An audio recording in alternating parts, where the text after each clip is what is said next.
आज का हमारा नेक्स्ट टॉपिक है। Welcome students. आज का हमारा नेक्स्ट टॉपिक है जो है एक्सेप्शंस ऑफ मेंडल्स लॉ, यानी मेंडल के नियमों के अंदर अपवाद।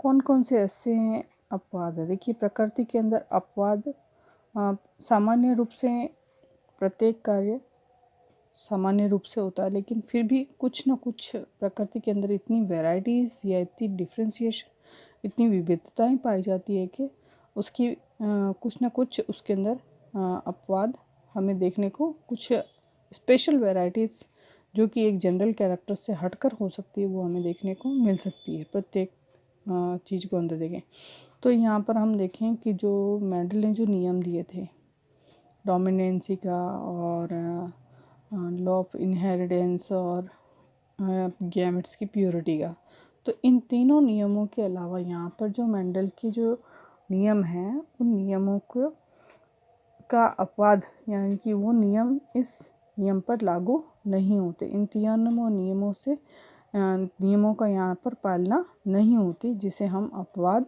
कहते हैं। जैसे हम यहाँ देखें तो जो पहला नियम हमें देखने को मिलता है वो है अपूर्ण प्रभाविता, यानी इनकम्प्लीट डोमिनेंसी। अपूर्ण प्रभाविता क्या किसे कहते हैं? जैसे उदाहरण देखिए, जैसे हम अब तक पढ़ते आए हैं, उदाहरण हमने क्या यूज़ किया है कि जो कैपिटल टी और स्मॉल टी, ये हमें कहाँ से प्राप्त हुआ? ये हमें F1 यानी हाइब्रिड से हमें प्राप्त हुआ है फर्स्ट जनरेशन में।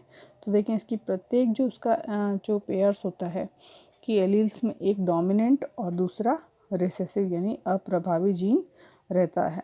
अब अगर ये हमें किसी F1 जनरेशन में इस तरह का ये जो लक्षण है, वो लक्षण प्रारूप यानी कि बाहर से देखने पर ये हमें लंबा दिखाई देगा, लेकिन अगर जेनेटिकली देखेंगे तो इसमें कैपिटल टी और स्मॉल टू हमें टाइप के जीन्स जेनेटिक एलील्स हमें देखने को मिलते हैं। तो ये क्या होगा, वे लक्षण प्रारूप में डोमिनेंट थे और इसी कारण ये लंबे पौधे के रूप में उत्पन्न हुए हैं। लेकिन यहाँ पर देखा हम अपवाद देखनी हमें, तो अपवाद जैसे मिराबिलिस जलापा, इसको 4 o'clock प्लांट भी कहा जाता है।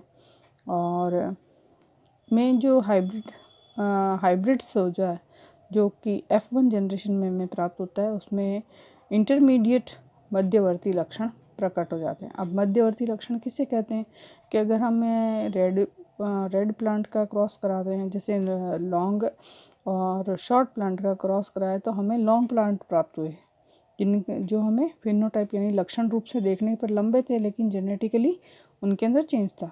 तो यहाँ पर हमें एक्सेप्शन देखने को मिलते हैं। तो देखिए, जो प्लांट है कैपिटल जेनेटिकली ये डोमिनेंट है, जैसे रेड रोज़ है, ठीक है। अब इस रेड रोज़ का जो है नॉन डोमिनेंट या रिसेसिव कैरेक्टर, जैसे स्मॉल आर, ये वाइट कलर के फ्लावर है। इनका जब हाइब्रिडाइजेशन कराया जाता है, तो हाइब्रिडाइजेशन करने पर हमें वैरायटी जो प्राप्त हुई उसके अंदर देखें तो ये कैपिटल आर और स्मॉल आर, तो प्लांट कैसे होने चाहिए? रेड होने चाहिए F1 जनरेशन में, क्योंकि यहाँ पर डोमिनेंट कौन है? रेड। ये इस नियम का यहाँ पर क्या हो गया? खंडन हो गया, यानी डोमिनेंसी का नियम का खंडन हो गया, और हमें यहाँ पर रेड की जगह यहाँ पर हमें पिंक फ्लावर प्राप्त होते हैं। तो यहाँ पर ये जो यहाँ मिराबिलिस जलापा का जो हमने 4 o'clock प्लांट का जो एग्जांपल देखा है, वो मेंडल का जो नियम है उसका अपवाद कहलाता है। तो यहाँ पर ये जो रोज़ है वो पिंक कलर के हमें प्राप्त होते हैं, इसमें पिंक कलर प्रेजेंट होता है। देखिए यहाँ पर जो अगर इसके गैमेट्स बनते हैं तो capital R small R gametes pink के, कैपिटल स्मॉल गैमेट पिंक के बनेंगे, ये F2 जनरेशन में। तो यहाँ पर कैपिटल आर रेड को डोनेट प्रेजेंट करेगा, यहाँ कैपिटल आर स्मॉल आर, यहाँ पर ये देखिए आर डोमिनेंट है, फिर भी ये यहाँ पर रेड फ्लावर ना होकर पिंक फ्लावर को रिप्रेजेंट, यहाँ पर भी ये पिंक बनाएगा, जबकि स्मॉल आर मिलकर वापस वाइट को प्रेजेंट करते हैं। तो देखिए, इसका लक्षण प्रारूप बिल्कुल चेंज हो गया। ये लक्षण हो गया 1:2:1। देखने में ये रेड है, ये 2 पिंक है और एक वाइट है, तो इसको हम लक्षण प्रारूप या फिनोटाइप कहते हैं, देखिए डायग्राम में आराम से, ये फिनोटाइप, इसको लक्षण प्रारूप कहा जाता है, जिसमें रेड, पिंक और वाइट।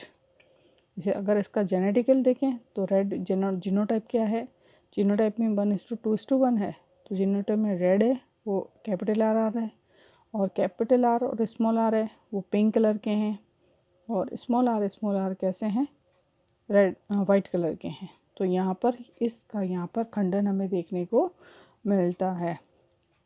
तो यहाँ कैपिटल और स्मॉल आर जो है वो डोमिनेंट है यानी प्रभावी है, और स्मॉल आर है जो वो रेसेसिव यानी अप्रभावी है, और पर पूरी तरह से प्रभावी नहीं होता है। जो डोमिनेंट कैरेक्टर है वो रेसेसिव कैरेक्टर पर या पूर्ण रूप से डोमिनेंट नहीं हो पाता, और इसे ही यहाँ पर अपूर्ण प्रभाविता या इनकम्प्लीट डोमिनेंसी कहा जाता है। तो इस प्रकार हम अपूर्ण प्रभाविता के इस नियम को यहाँ पर समझते हैं, जो कि मेंडल के नियमों का अपवाद कहलाता है। दूसरा हम यहाँ पर देखें, दूसरा जो मेंडल ने दिया था नियम यहाँ पर सह प्रभाविता कोडोमिनेंसी। कोडोमिनेंसी को भी आप आराम से ध्यान से देखिए, तो ये भी इसी तरह से है, जैसे एक लाल चमड़े की जो गाय होती है, जिसे यहाँ पर कैपिटल आर से डिनोट करते हैं, और उसका साथ में जो सफ़ेद चमड़े की गाय है उसका स्मॉल आर के रूप में फर्टिलाइजेशन कराता था। F1PD सेल्फ फर्टिलाइजेशन करने के बाद नया ही रंग प्रकट होता है। लाल रंग डोमिनेंट होते हुए भी अपने आप को प्रेजेंट नहीं कर पा रहा, नहीं सफ़ेद रंग, एक अलग से colour capital R small R में चितकबरा कलर हमें देखने को मिलता है। तो ये लक्षण कैसा है, सह लक्षण, यानी सफ़ेद और लाल दोनों ने मिलकर एक नए लक्षण को प्रेजेंट किया। तो ये सह लक्षण आपसी व्यवहार जिसमें कैसा होता है, सहयोगी होता है।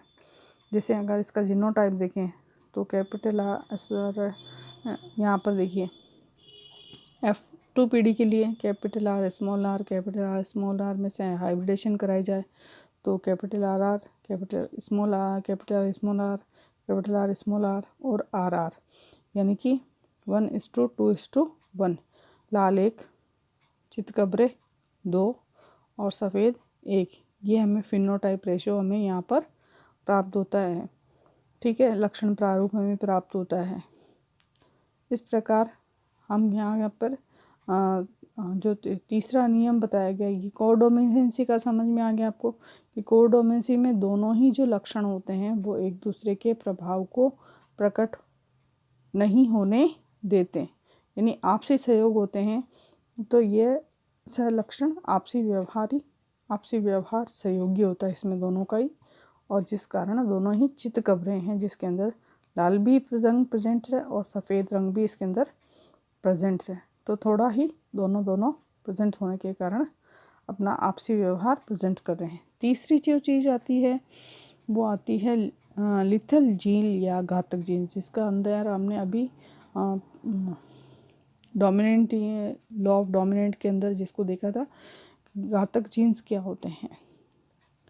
वे जीन्स जिनकी प्रेजेंस या उपस्थिति के का जो है वो जीव के लिए घातक होती है, वह उसकी मृत्यु का कारण बन जाती है, जिन्हें हम घातक जीन या लिथल जीन कहते हैं। इन जीन में जो डोमिनेंट होने पर, जो होमोलगस टाइप होने पर, अगर डोमिनेंट है और वो होमोलगस है, जीनोटाइप है, तो उस कंडीशंस के अंदर जो लिविंग बीइंग है वो उसकी डेथ हो जाती है।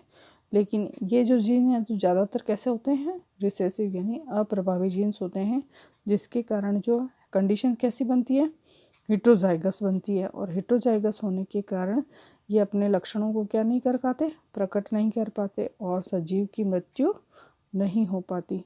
तो इस तरह के जो जीन्स होते हैं, जैसे कैपिटल टी और स्मॉल टी हैं, तो स्मॉल टी है तो स्मॉल टी होने पर जो अगर स्मॉल टी है तो और घातक किसी डिजीज़ को वो कन्वे कर रहा है, जैसे हमने अभी डिजीज़ के बारे में पढ़ा था, जैसे कलर ब्लाइंडनेस है, हीमोफीलिया है, डायबिटीज़ है, तो ये अपने जो डोमिनेंट अपने आप ये रिसेसिव होते हैं, और जो डोमिनेंट जीन होता है वो इसके लक्षणों को प्रकट होने नहीं देता। जब ये डोमिनेंट हो जाते हैं तो हेट्रोजाइगस हो जाते हैं, तब यहाँ पर जीव की मृत्यु हो जाती है।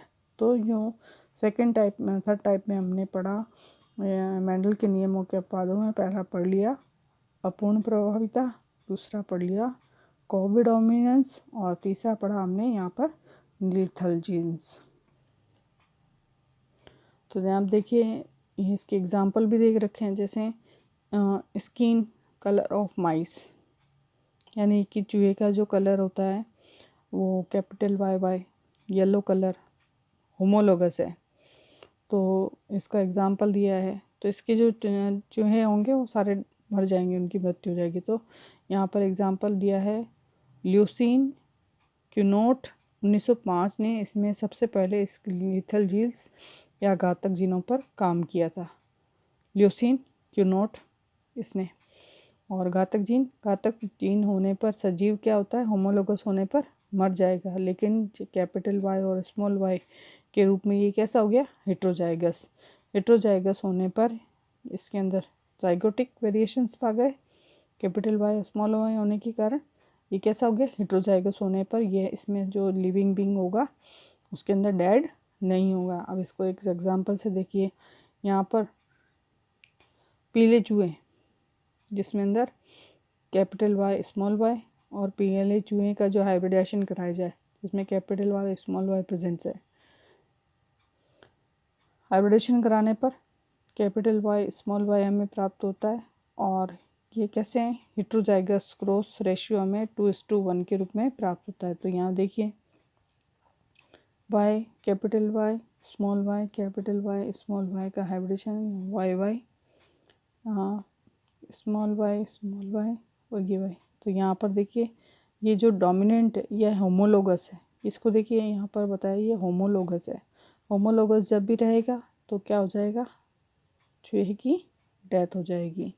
लेकिन यहाँ पर कैपिटल वाई और स्मॉल वाई के रूप में प्रेजेंट होना, तो ये कैसा हो गया, हेट्रोजाइगस हो गया। तो ये दो हैं, तो ये लिविंग इसमें जीवित रहेगा, और ये भी स्मॉल वाई होने पर भी ये भी जीवित रहेगा। तो यहाँ पर हमें यहाँ पर जो इस तरह से यहाँ पर जीन 2:1 का रेशियो यहाँ पर प्राप्त होता है। तो समझ में आ गया होगा आपको।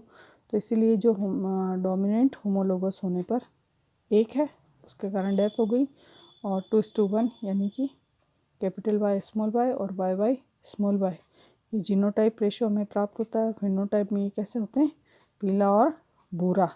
तो यहाँ पर ये कैपिटल वाई येलो कलर और ब्राउन कलर पर कैसा होता है, येलो कलर डोमिनेंट होता है, प्रभावी होता है, और ये होमोलोगस वैरायटी के अंदर प्रेजेंस होने पर जो लीथल जीन होता है वो होमोलोगस होने पर उसकी डेथ हो जाती है, और हेट्रोजाइगस होने पर वो सरवाइव करता है। इस तरह हमने यहाँ पर जो तीनों तरह के अपवादों को यहाँ पर हमने पढ़ा, इनकम्प्लीट, अपूर्ण प्रभाविता, सहप्रभाविता और घातक जीन्स, और तीनों को ही उदाहरणों की सहायता से हमने समझने का प्रयास किया है। तो आज का हमारा यह टॉपिक यहाँ पर कंप्लीट होता है। अब इसको हम समराइज़ करके देख लें कि अपूर्ण प्रभाविता के अंदर हमने कैरेक्टर्स जो लॉन्ग प्लांट और शॉर्ट प्लांट जैसा ही उदाहरण हमने लिया था, लेकिन इसके उदाहरण के अंदर यहाँ पर आके चेंजेस हो जाता है। इसी तरह जो हमने सहप्रभाविता के अंदर जो उदाहरण लिया उसके अंदर भी इसकी वेराइटीज़ के अंदर यहाँ पर आके चेंजेस हो जाते हैं। तो ये जो उदाहरण हमने इसकी सहायता से समझा है, उदाहरणों की सहायता से तीनों टॉपिक्स को समझा है। तो उदाहरण सेम है, लेकिन उनके अंदर जीनोटाइप और फिनोटाइप वेरिएशंस, उसके एक्सप्लेनेशंस के अंदर उसके समझने की दृष्टि से वो तीनों ही उदाहरणों की व्याख्या अलग अलग हो जाती है।